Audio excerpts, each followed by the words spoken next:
Sem direito de ir e vir. Temos mencionado, direta ou indiretamente, os altos IPTUs, responsáveis por milhares de lojas fechadas, junto com a falta de segurança e corrupção das fiscalizações, a achacarem comerciantes. Os pedágios sem sentido e sem contrapartida. Hospitais sem mínimas condições, sequer médicos, remédios básicos ou instrumental necessário. E ainda a ausência de segurança pública mínima adequada, e até mesmo praias com águas e areias poluídas, não sendo nem os brasileiros nem os turistas estrangeiros suficientemente avisados da situação existente. O direito de ir e vir de locomoção é um direito constitucional básico, artigo 5º, inciso 15, Constituição Federal, 1988. Livre a locomoção pelo território nacional em tempos de paz, direito de entrar, permanecer, transitar ou sair com seus bens. Todavia, no Brasil de longa data, problemas antigos como calçadas ruins para cadeirantes ou limitações de comunidades dirigidas por traficantes ou milicianos já vinham impedindo tal liberdade. Entretanto, a situação piorou mais ainda. Ultrapassou todos os limites do que se entenderia por normalidade. A cada dia 14 tiroteios no estado, uma troca de tiros a cada 12 horas, milhares de tiros, centenas de arrastões, 72% dos moradores do Rio querendo ir embora do estado face à violência, aumentos de 300% dos assaltos de ônibus em áreas como o centro, uma mesma linha de ônibus da Baixada assaltada 7 vezes em 4 dias. 29% das pessoas com mais medo das milícias do que dos traficantes ou policiais. Um novo poder instalado em muitos bairros. Vem se usando para melhor enganar o povo armadilhas, engodos, desinformação, adiamentos, como o que fizeram há pouco com o Temer na presidência, arquivando qualquer tentativa franca de debate nacional. Esses políticos, sejam usuários de carros ternos ou togas que disfarçam ambições, de fato já desistiram de um Brasil independente e soberano. Desejam mesmo é negociar e vender à potência estrangeira de plantão os restos da soberania e independência nacionais. Talvez isso é que explique a tranquilidade com que assistem o aniquilamento do território e do povo brasileiro, ao qual não mais pertence.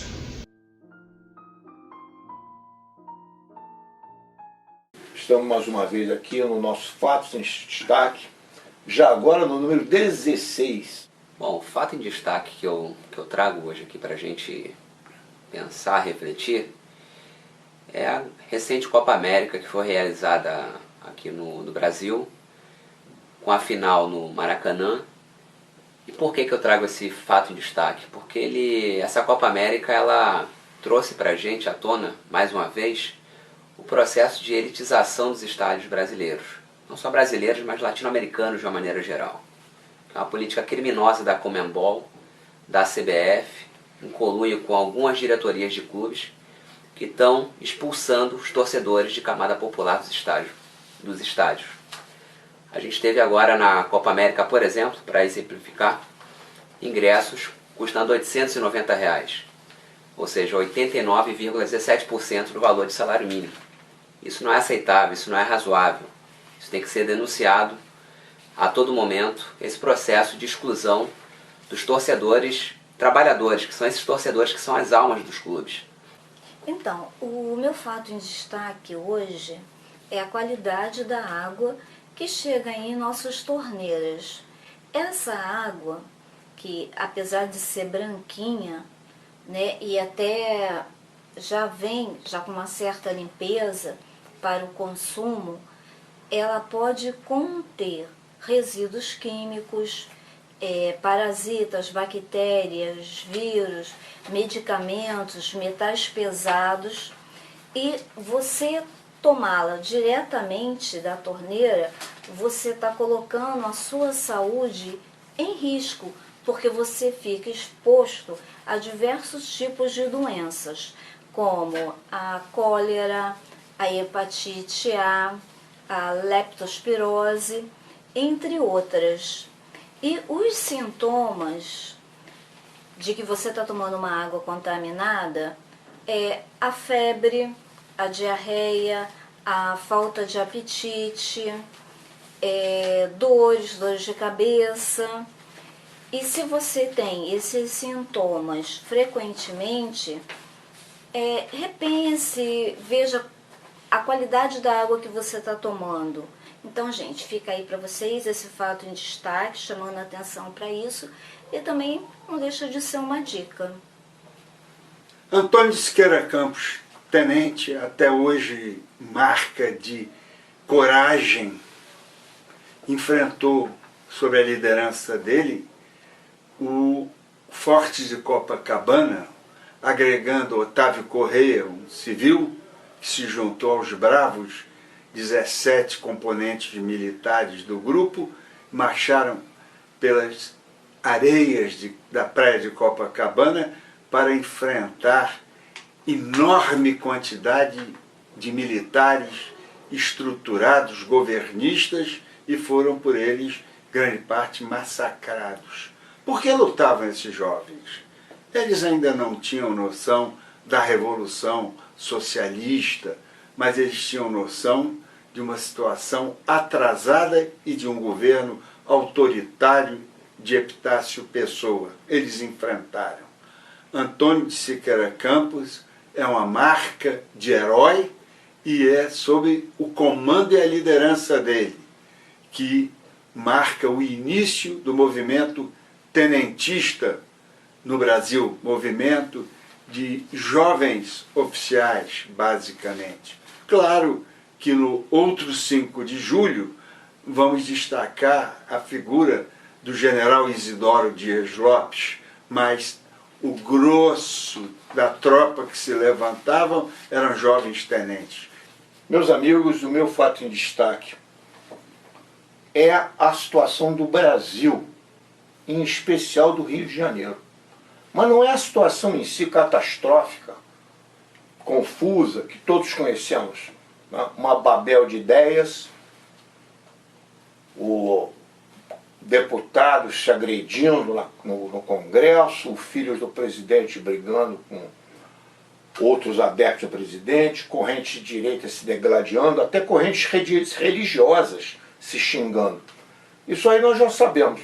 Mas o fato em destaque nosso é que no meio de tudo isso não existem providências emergenciais e rápidas, nem a nível federal, nem estadual, nem municipal. Nós estamos numa catástrofe. Como foi dito já num editorial nosso, a BR-493, Manilha-Magé,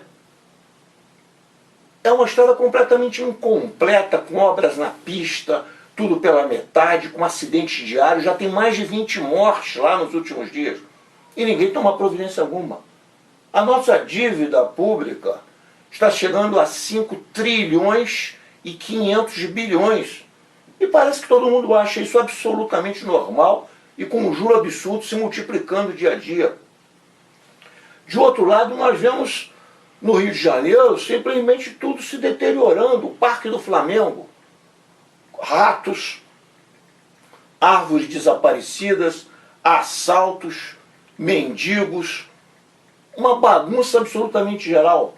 E vejam vocês agora o cúmulo. O Rio é uma cidade turística. O caso de Copacabana, Ipanema, Barra, etc. Além da poluição das águas, provado agora está a poluição das areias. Não se pode sequer andar com segurança nas areias dessa praia do Rio de Janeiro. Além de já ter aquele antigo problema das águas poluídas. Infectologistas, médicos, pessoas que pesquisaram, com dados até da própria prefeitura, mostram que há risco de meningite 2, hepatite, uma série de problemas de pele. Então, qual é o exagero do nosso editorial que menciona um Estado assassino, um Estado criminoso? Mas o pior, estão sendo punidos aqueles que por trás do Estado, aquelas pessoas são responsáveis por essa situação? Esse é meu fato em destaque nesse momento.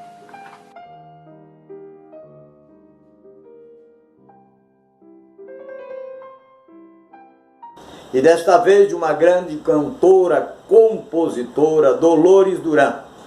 E uma das suas belas canções que fazem parte do meu repertório, Castigo. A gente briga, diz tanta coisa que não quer dizer. Briga pensando que não vai sofrer, e não faz mal se tudo terminar. Um belo dia a gente sente que ficou sozinho. Vem a vontade de chorar baixinho, vem o desejo louco de voltar. Eu lembro bem. No último dia 5 de julho foi celebrado 208 anos do aniversário de independência da Venezuela, que é um país irmão aqui do nosso continente sul-americano, que é um processo de libertação nacional muito importante para a gente entender como se deu a independência de vários países do nosso continente latino-americano, de nossa imensa pátria latino-americana, como por exemplo a independência do Equador, da Colômbia, e assim como de outros também países, como a Argentina, como o Peru, como a Bolívia. É um processo chave de libertação nacional no nosso continente. Tem duas figuras chaves aí que eu gostaria de citar para vocês depois pesquisarem com calma, que são duas figuras que certamente, uma dessas figuras pelo menos, vocês certamente já ouviram falar, que é o Simão Bolívar, que é conhecido como O Libertador. Inclusive tem um filme muito bacana que se chama O Libertador, está disponível aí para fazer download nas redes. Vale muito a pena vocês baixarem para entender um pouco mais sobre essa figura, que é uma figura-chave que conduz ali esse processo de independência da Venezuela, junto ao Francisco Miranda. A independência da Venezuela ela começa com a instalação da Junta Autônoma de Governo, em 19 de abril de 1810, que dá início a esse processo de independência que é concretizado nos anos seguintes. Tá? Em 1811, as elites, elas não contentes com a instalação dessa Junta de Governo Autônoma, porque estavam perdendo seus privilégios, elas começam a intensificar seus ataques aos revolucionários, e é então que o Simão Bolívar e o Francisco Miranda ele assume a rendição junto aos espanhóis, temendo uma carnificina, uma crise generalizada, e o Simão Bolívar ele tem que sair da Colômbia e se exilar, da Venezuela, e se exila em Cartagena, na atual Colômbia. E a partir daí que ele começa a organizar o seu regresso à Venezuela, que se dá no ano seguinte, e é então que a independência da Venezuela é concretizada em 5 de julho de 1811. Claro que esse processo ele vai durar muitos anos, vai ter outras consequências, mas é importante que a gente saiba um pouquinho do que aconteceu no nosso continente e das implicações que tiveram, inclusive na nossa história recente. Né? Como eu falei para vocês, a Venezuela ela tem seu nome oficial como República Bolivariana da Venezuela, dada a importância desse líder histórico, não só para a Venezuela, mas para o nosso continente. Deixo um abraço para vocês e até a próxima.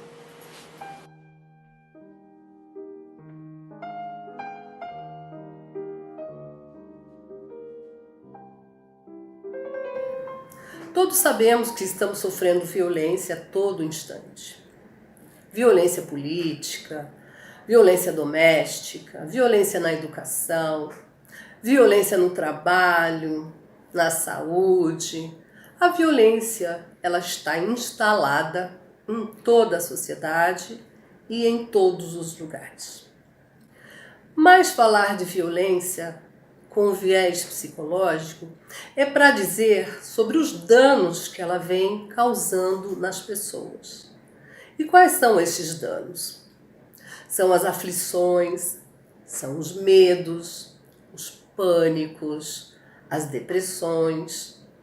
As pessoas estão a todo tempo inseguras.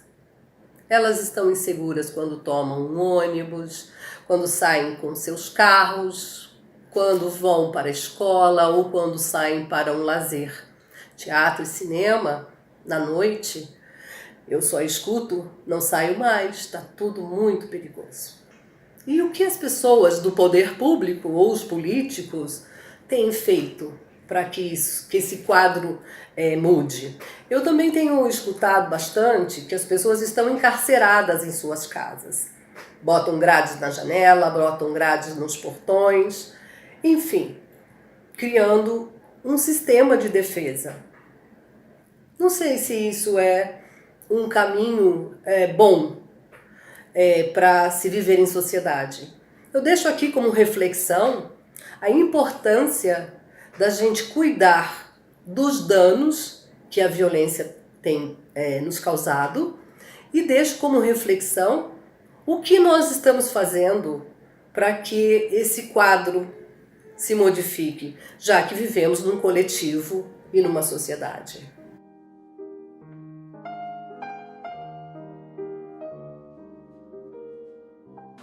Vamos falar um pouco agora sobre a questão da democracia, governo do povo. O que seria essa democracia? Ela tem alguma importância hoje?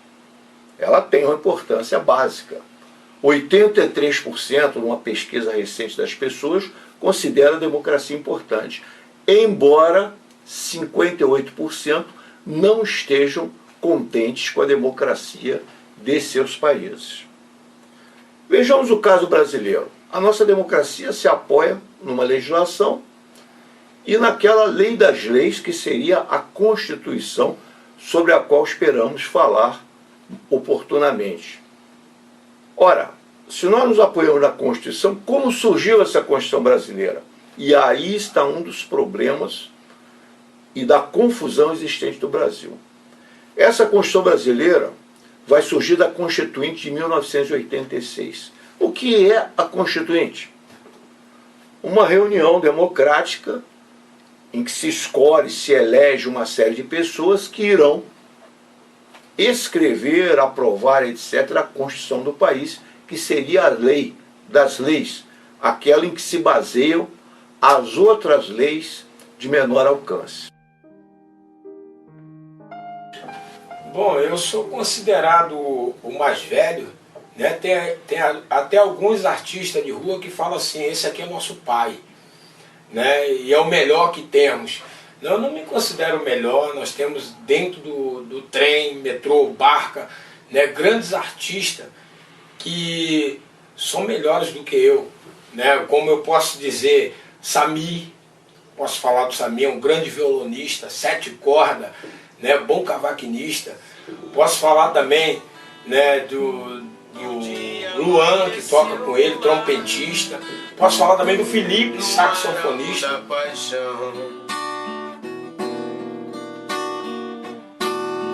Dava pra ver o tempo ruim. Cadê você? Que solidão. Esquecerá de mim, enfim, de tudo que há na terra, não há nada em lugar nenhum que vai crescer sem você chegar.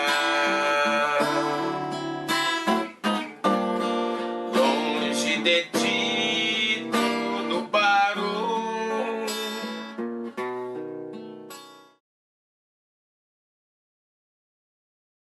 Luiz Carlos.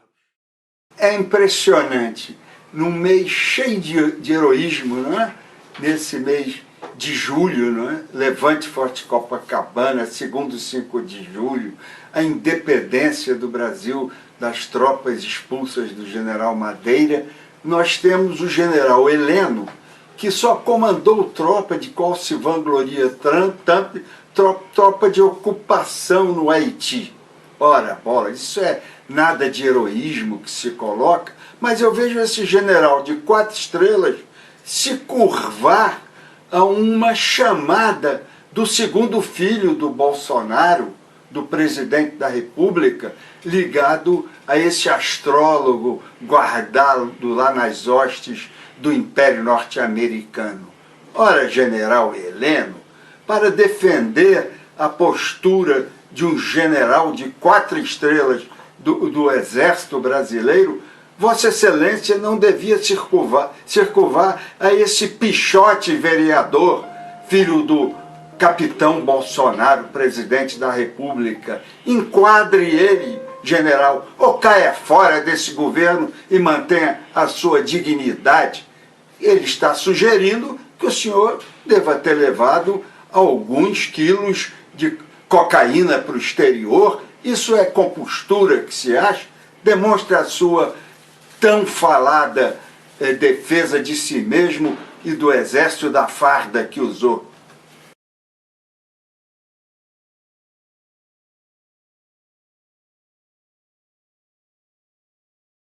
Elton, qual a sua dica?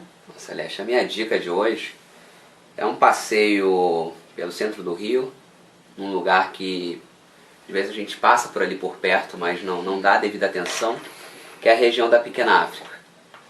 Essa região da Pequena África é uma região que abrange ali os bairros Santo Cristo, Saúde e Gamboa, que é uma região que tem uma herança africana muito forte ali, né? Eu destacaria ali alguns lugares desse roteiro ali para as pessoas visitarem, conhecerem essa herança africana, nossa memória histórica, que aí eu destacaria alguns lugares, como a Pedra do Sal, por exemplo, que é o berço do samba e um lugar ali também de memória histórica negra ali na região. O Cais do Valongo, que talvez seja o lugar mais emblemático ali da região, que foi um dos maiores portos de desembarque de escravos da América Latina, das Américas na verdade, né? Que é um lugar ali que foi construído para tirar o desembarque de escravos que antes era feito na Praça 15, as elites incomodadas com aquilo preferiram mudar para um lugar mais inóspito da região da central da cidade. E aí, Mauro, qual é a sua dica? A minha dica é no centro da cidade, no Teatro Sesc Ginástico, na Graça Aranha 187, a peça Estado de Sítio, de Albert Camus. Albert Camus, como todos sabem, escreveu peças importantes como A Peste, O Estrangeiro, e é uma peça de sentido político. E está por um preço bastante acessível, que são R$30. Se você levar um alimento não perecível, um arroz, alguma coisa assim, pagará R$15, além do desconto que já tem para os idosos e tal, para outras pessoas. A minha dica é assistir aos filmes recentemente lançados no Brasil de Pedro Almodóvar.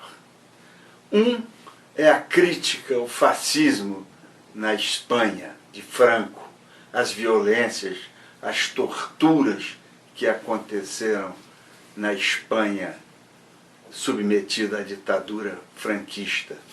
Não é? Quando o povo elege um governo civil, um governo democrático, o Franco vem dar o golpe e é apoiado pelas tropas de Hitler, não é? A aviação do Hitler. O único país do mundo que se colocou para enfrentar o Hitler foi exatamente a União Soviética. E recentemente um filme sobre a dor e a glória, que está recentemente lançado, que é uma boa discussão com esse pessoal desse governo conservador e dessas religiões neopentecostais que tomam uma posição homofóbica. E ele discute essa questão nesse filme. Vale a pena ver para a pessoa se clarear e ter uma visão democrática com o prazer dos outros, que podem ser diferentes dos prazeres daqueles que circunstancialmente governam o país. Celeste, qual a sua dica? Vamos lá. A minha dica é que o Museu Aeroespacial esse mês agora de julho, dia 20 e 21, está comemorando os 146 anos de aniversário do Santos Dumont. E esse convite está até no site que eu vou estar passando para vocês. Vai aparecer aqui o endereço, o site direitinho, o telefone. E lá nesse show, né, vai ser um show, vai ser um evento, vai ter show musicais, vai ter salto de paraquedas, vai ter uma área de alimentação, vai ter acrobacias aéreas. Então vai ser um evento muito bacana e na entrada é só você levar 1 quilo de alimento não perecível. Então, gente, Museu Aeroespacial, né, fica na rua que está aparecendo aqui, Marechal Fontenelle 2000. Então, hoje eu gostaria de agradecer as pessoas que participaram da promoção, escrevendo para o nosso e-mail na promoção Quero Ganhar um Livro. E o ganhador desse mês foi o Rodrigo Campelo. Então você vai estar recebendo esse livro aqui e desejamos a você uma boa leitura, que você curta bastante